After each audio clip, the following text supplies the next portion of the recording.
Hello ladies and gentlemen, my name is Susan. Welcome to my channel. Today we're going to talk about the important settings that you will not want to miss when you're using QST platform. On our last video, we talked about how to do the setup for QST platform. But in this video, we're going to talk about the property settings that are within the tabs. Before we do anything, don't forget to press the F7 button to change to paper trading mode. This is to avoid any mistakes that causes an order entry. So press F7 to change to paper trading. For today's sharing, it will be divided into 4 parts. The first one will be the general settings. I click on general, go to properties. This is the first setting. The second one will be the order entry settings. Go to order entry and the properties. The third one will be the quote monitor settings. And finally, we will go through the price ladder settings. So let's start with the general settings. Go to general, go to properties, and you will arrive to this page. In this page, make sure you have the use local timestamp ticked. This is very important because we want to make sure that all the timings displayed in the QST platform is of the same time zone. Next, we can go to layout and organization. In this page, you'll see the use decimal for price representation. Tick this so that you can see all your contracts in decimal form. But if you like to see the default price format, you may have this unticked. Okay, these are the important ones in general settings. Click OK. The next one, we are going to talk about the order entry. Go to order entry, go to properties. This is one of the most important settings page. You can come to this page from another button as well and go to this blue connected to paper trading server. Double click and you will come to the same page. The first page is the setup for live trading. Let's say when your live trading server is disconnected and it shows red over here, you can double click and it will show a connect button. Click to connect back to the live trading server. This is where we can connect the paper trading. This is the order type. I prefer to leave it as default. We can go to the order quantity. This is the page where we set our default quantity. The first one is the show fat finger warning. Let's say if you would not want to place any order more than 2 lots, then you can set it as 2. So in case you type in a wrong number, let's say 5, it will show you a warning sign when you try to enter an order. For me, I like to leave it as 10.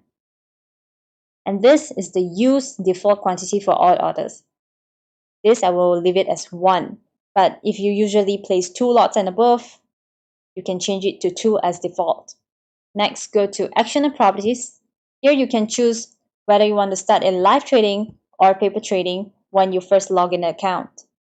I prefer it to be live trading. And also, I will leave this automatically reconnect broken connections unticked.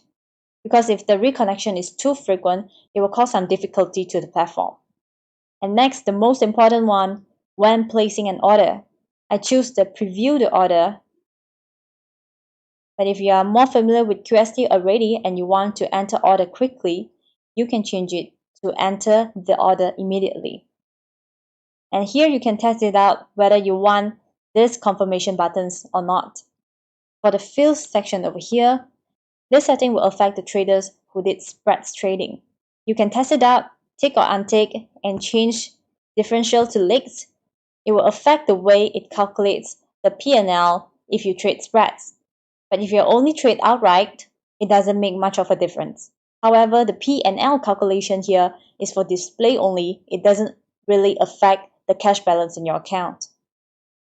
Next, we move on to contingent orders. I prefer to have it all ticked. Next, we can click the right button to show more settings tabs. Next, we can go to alerts. This is where you can set how your alerts to be shown to you. You can set this all according to your preference. Done with the order entry properties. Next, go to the quote monitor settings. Click on quote monitor, go to properties, and this is where you can customize the colors shown in your quote monitor. I prefer it to be default as well. Next, go to columns, and you will see the available and displayed columns. The displayed means the columns that are shown right now in your quote monitor. You may remove some of the display that you do not need. Let's say I want to remove this previous settlement, give it a click, and move back to the available column. And we can scroll along to find the things that we need. Let's say if you need the net change, just click and move to display. Next, go to order entry. You can change the settings for display buy sell buttons. Let's say if you tick it, let's see how it changes the quote monitor. Click apply and scroll it to see the prices. You will see the buy and sell button beside the prices. If you click the sell, you will bring out the selling order ticket, and same with the buy. But for me, I prefer it to look cleaner. So I will go back to the quote monitor, click properties, go back to order entry, and have it unticked. And here you can also set when placing an order, would you want to preview the order? I will always choose preview the order. Click apply, all the buy sell buttons will disappear. And if you want to enter order, just click on the price and you can already call out the order ticket. This is for the buy, and if you right click, it will show you a sell. And finally, let's go through the price ladder. Have it a click and you will see a price ladder button over here.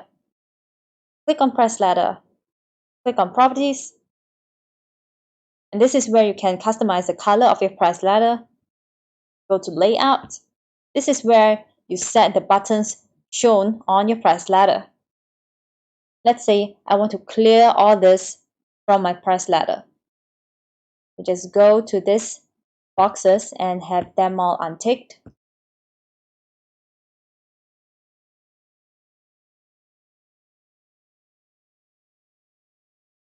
Try to click apply and you will see all of them removed. Go back to the property setting, go to layout, and then you can set up for the buttons shown here. If you do not need the buttons, just choose to untick over here. And down here you will see this continuously recenter ladder.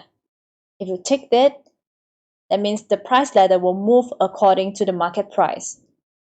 You can play around the settings to suit your preference. Last one, go to order entry. This is where you can set whether you want to preview your order or not. My default choice will be use settings from order entry properties.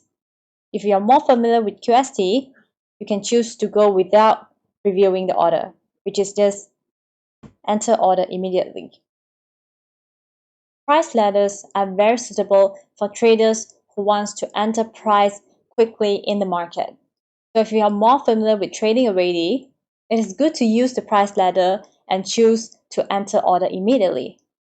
And also you can go back to layout and turn off the placement menu. If you set it up like that, it means that you only need one click to enter the order. But it means it is also more dangerous because you can enter an order anytime, even if you accidentally click on the price. If you're done with the settings, click apply. Okay, so these are all the essential settings needed for you to set up your QST platform.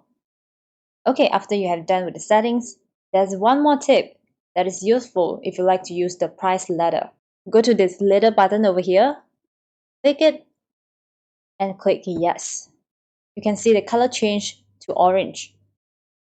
And then goes to price ladder, give it a click, press yes, you will see an orange color here as well. This means when you click on any contract, the price ladder will change to the contract as well. If you like the orders and position monitor to match the settings, you can enable the orange button, but I would prefer it to be blank because this is where I want to see all my orders. This orange button will cause my orders to be filtered. Okay, so these are the important settings that I could think of. If you have any suggestions, please feel free to leave a comment below. Thank you for watching the video. Have a nice day.